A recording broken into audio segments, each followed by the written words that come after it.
Yes guys, Max here back again with a brand new video, and today, well, we're talking about the Manchester United game. United 3, West Ham United 0, and you're probably wondering, where are you? Where actually are you? And yeah, I'm not in my usual setup. It's getting a bit of work done on it. Just, you know, it's not what you'll see on camera, but there's something that needed to happen to the room, so I'm letting that happen basically for a day, and I'll be back in it for the next video. Is that all right? Is that all right with you? Hope so. But I have just witnessed in this very room, Man United put 3 goals past West Ham in a very convincing performance, I must say. Now again, we started off quite strong, controlling the game in the first 10 minutes. It was the same team as we played against Wolves, barring one change. Raphael Varane came out, Harry Maguire came in, and to be fair, Harry Maguire filled that void. He was steady, he was okay. An average performance, to be fair. It's a game we really needed to win to get back into that top 6 over West Ham, actually, and we did. We won it 3-0, like I've already said, and like you've probably already seen. But again, it's about the performance. The same team against Wolves, barring obviously one change with Maguire coming in, and we still played the same way.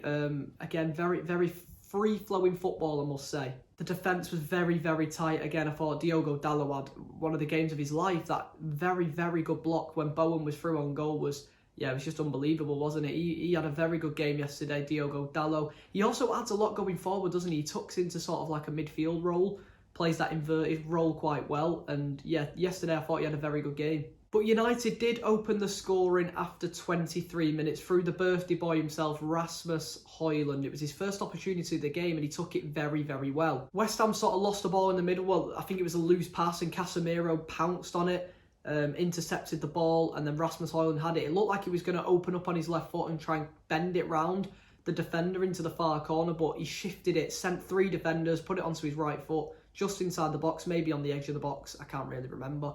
But he shifts it onto his right foot, absolutely wellies it into the far corner. What a finish, by the way. His weak foot, his right foot, and he's just pulling that one out the bag. Unbelievable goal. Again, Rasmus Højlund just keeps proving and proving. A lot of people obviously had doubts about him, United fans included. But you don't score 5 goals in the Champions League and then fail in the Premier League. It just doesn't happen. It was only a matter of time before we started to see this form. I mean, he's a provider, he's a goal scorer. He's young as well. Remember, he only just turned 21 yesterday. Like, he's still got so much ahead of him. To be fair, after that goal, we sort of fell off a little bit for the next 15-20 minutes. West Ham started to take control of the game, having a fair few attempts at goal at Andre Onana. I think Ben Johnson had a number of opportunities to score against Onana. But again, I think Onana's improving. I think he's really, really improving with this defence in front of him. It sort of allows him to play how he wants to play. He didn't really do anything wrong yesterday. Normally, we're always like talking about the mistakes he makes, the loose balls he gives. But yesterday, he was all right. He genuinely was. He's starting to improve a little bit. A few good saves as well, to be fair. I mean, he's got 7 clean sheets this season, Onana. I think he's joint with Alisson, 1 behind Jordan Pickford of Everton. So if he somehow walks away with a golden glove, that would be... wow, that would be mad, wouldn't it? So it was 1-0 at half-time, and then going into the second half, West Ham actually made a change in goal. Areola came off and on came Lucas Fabianski. I think Kurt Zouma collided with Areola in the early part of the game, maybe first 10 minutes. I think his shoulder collided with Areola, so maybe it's to do with that. West Ham didn't use a concussion substitution, so I don't know. I think it was a precaution maybe, just in case. But with Fabianski being on the pitch for just a few minutes, we went 2-0 up. A very nice goal again. Garnacho had it on the right-hand side. I was kind of screaming at him to pass it, to play the ball a bit earlier, but then I saw him cutting inside, and I wanted him to just unleash a shot, and that is what he did. Left foot, massive deflection off Nayef Aguerd, the Moroccan centre-half for West Ham, but it went in. I think it was going to be on target anyway. Whether it would have gone in without the deflection, I don't know. I think it just shows the confidence Garnacho's got at the minute. Like, he's playing with such confidence now. A young player, basically, he's got nothing to lose, has he? He can either run at the defender, put a ball into the box and maybe get intercepted, or he can take it in his own hands, cutting on his left foot, his weaker left foot again, and then he finds the back of the net. Can we talk about that celebration? That is one of the coldest celebrations ever. I think Paquetá and Kudus did it when West Ham beat us 2-0 in the reverse fixture in the league. And I think Garnacho was basing it off Ronaldo, to be fair. Like, he loves Ronaldo. He's a Ronaldo fanboy, isn't he? Di Maria put out a little statement saying the only thing about Garnacho, what he needs to not do, is copy Ronaldo's celebrations and start doing more of Messi's. What does he go and do the next time he scores?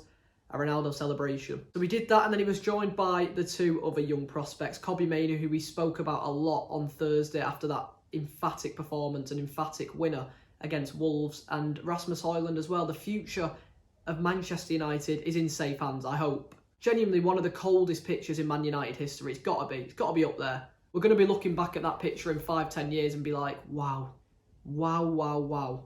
And I hope they're here for the next 5 to 10 years. I hope they're here forever, their whole careers. That's what I want anyway as a Man United fan.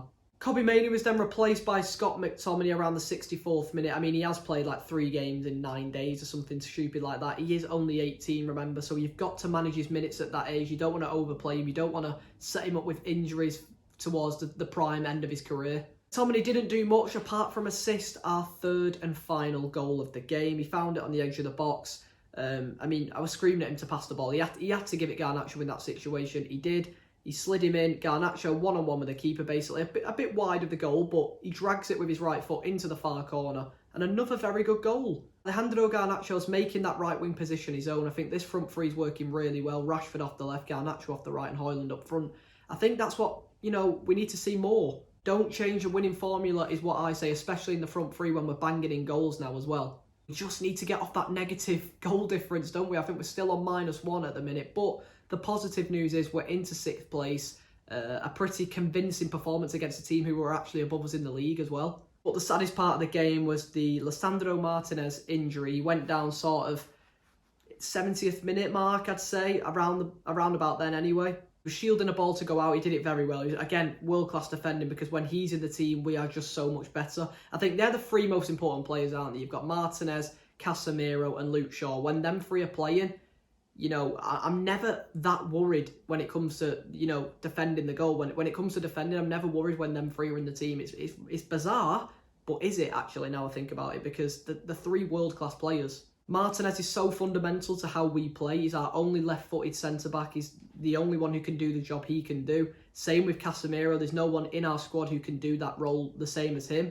Again, no one really compares to Luke Shaw at Man United, or even in the Premier League, to be fair. So when I saw Martinez go down, I was like, come on, no, not again. And then he got up, he started walking it off a little bit. He spoke to Ten Hag, and then he got sent back onto the pitch. And I was like, okay, it's not too bad. Maybe he misses the next match, or trains on it throughout the week and he may be back very soon. But he then goes down again a minute later, and then you're worrying. He's rolling around on the floor. He's in agony. I think he knows the injury he's got. We're still waiting to hear what that injury could be. Will it be season ending? I really, really hope not, because again, like I said, he's so fundamental to how we play. He's the only player in the squad who can do what he can do. So I'm wishing him a speedy recovery. I hope he's not out for long. I think he probably will miss the next few games, if it was my prediction, maybe 2 or 3 weeks out. That's what I'm hoping for. I hope it's not a season-ending injury or a 3-month injury. You know what I mean? But I do want to say, if Martinez is out injured, I want to see Luke Shaw play left back. This might come as a bit of a surprise, seeing so we've got no other real fullbacks fit at the minute. Wan-Bissaka's injured, and Malacia's injured still. I've not seen Malacia in a Man United kit this season. I don't know where he is. Ten Hag obviously wants a left-footed centre-back there, but again, there's no one else we've got. Luke Shaw has to do it, and he did really well when he filled in for Martinez last season. So I hope we can play maybe Luke Shaw and Varane as a back 2, maybe get Wan-Bissaka fit. He can go off the right, Dalot can move to the left, or Malacia somehow makes a miraculous recovery, because I still don't know what injury he got, in fairness. Was it a knee injury? Was it an ankle? I don't know. But we'll end on a positive, a 3-0 win at home to West Ham. I'm buzzing with the performance. I'm buzzing with the result. Bring on Aston Villa on Sunday. That's going to be a real test at Villa Park. I'm gonna say we'll draw that game. I think it's going to be tough away from home. Villa are in some good form. They've just beat Sheffield United 5-0 away, so they're in some good form. They're obviously pushing for the Champions League spots as well, so it's going to be a massive, massive game at Villa Park on Sunday. I think it's a 4:30 on Sky Sports, so I don't know why I'm plugging Sky Sports. They don't pay me. But that about wraps it up. I hope you all enjoyed. I'm in a bit of a bizarre location, but I hope you still enjoyed it. See you next time.